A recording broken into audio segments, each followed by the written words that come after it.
What's going on, traders? This is Jack with the Trading Tribe. Excited to be back at it today with actually a repeating video. This is going to be kind of our second stab at our State of the Market video. So if you didn't see the last video that we called State of the Market, definitely look at that first. This is kind of a follow-up video, and I'm thinking about doing these on like a quarterly, monthly cadence to where we can kind of have a grasp on what is happening in the stock market and kind of review from a technical standpoint at least how the S&P 500, for example, is doing. So thanks everybody for joining.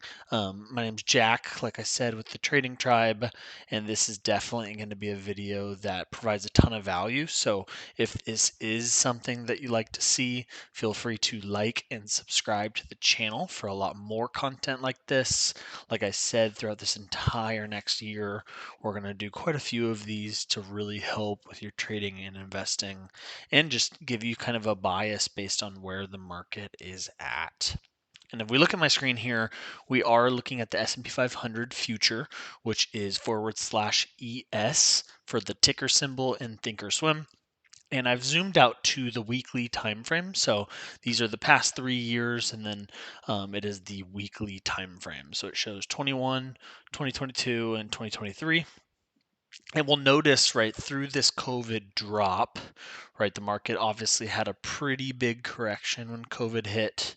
And then when the money started getting printed and the Fed stepped in, it actually bounced pretty aggressively. So that's what this pretty big drop is. And based on our last video, right, that pre-pandemic high and that bounce back high were the two levels we were really looking at, because when we did go on this rip in 2021 and we started kind of our recessionary times or our high inflation times, this last year has essentially been a pullback when we zoom out. And in terms of where the market will pull back to, it's always pretty hard to tell. The 200-day moving average is a pretty good gauge for the S&P 500. Most of the time it bounces pretty close to that. It did in COVID. And then if we look back at like 2008 and 2000 for the internet bubble, the 200-day moving average has acted as a pretty solid support. And funny enough, right, that ended up being right in the middle of the zone we were watching and actually was that 200-day moving average. So we did poke below it, but through this 1 year of dropping, we actually look like we might have found a base right around that moving average. And then, like I said, right, buyers stepped in right in the middle of that zone that we've been watching now for the past year. So super interesting price action. And we'll get into like lately what's been occurring, but it's pretty obvious, right? All of 2022, we were pretty much in a strong downtrend. And then if we look at the last year specifically, I have a couple lines drawn out. So all of those lines that we looked at from that weekly time frame drop in to this daily time frame. Just a small FYI there. So we'll see that diagonal line kind of showing that downtrend. We'll see the horizontal line showing kind of that base. And then I also have one other kind of level drawn out here because I did notice that we had kind of a head and shoulders pattern where we have a shoulder, we have a head, and then we have another shoulder here, and it's almost an inverted head and shoulders pattern that's been forming, and it's looking pretty bullish. So not only has the news really lightened up in terms of the stock market and inflation with the feds, everything is kind of normalizing kind of across the world and across the supply chains out there, and with inflation kind of dropping finally, it kind of makes sense for us to have found the base, because even from the news catalyst standpoint, a lot of those news catalysts that were pushing us down have either stopped or they've gotten dramatically better, right? Inflation's dropped from 9 to under 6, and then a lot of the other news touch points have all gotten better too. So I think that is something to keep in mind here. And we'll notice, right, we've respected that diagonal downtrend for a long time, right? Even in October, we got a lower low here and a lower high. So in October, we looked like we were in a perfect downtrend and a pretty healthy, 11-month fade essentially.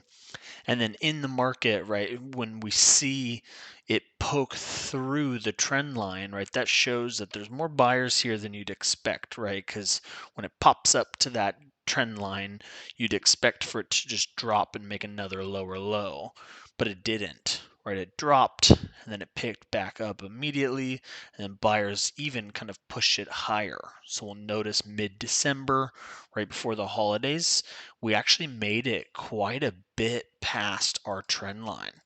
And this can show some bullish strength. So we made it 91 ticks past the trend line, which is pretty substantial. I mean, we're at 4,100. So, that's a lot of room, almost 2.5% past the trend line.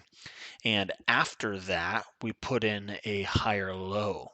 So not only did we make kind of a higher high here, but we also made a higher low here. So we had kind of two bullish signs essentially going into the end of the year. And then as of lately, this week actually, we've done it again, right? So after we put in that higher low, we put in another trend line break.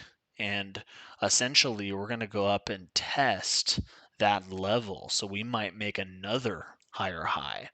So we've broken that downtrend trend line multiple times. If we break this level at 4180, I think we could maybe touch all the way up to 4,300. So we don't have too much resistance after this major level. This is going to be quite a bit to get through. So if we look to the left a little bit, we've failed multiple times at this level. So there's going to be a lot of sellers here. There's going to be a lot of hesitation here.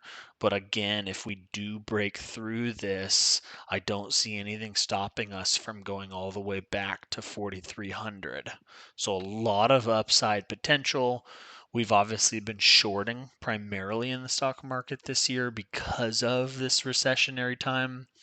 But if you are looking for those long-term positions, or even to begin kind of positioning that, a lot of those long-term investments could potentially turn into good buys now because we've kind of gotten confirmation that the trend is essentially shifting.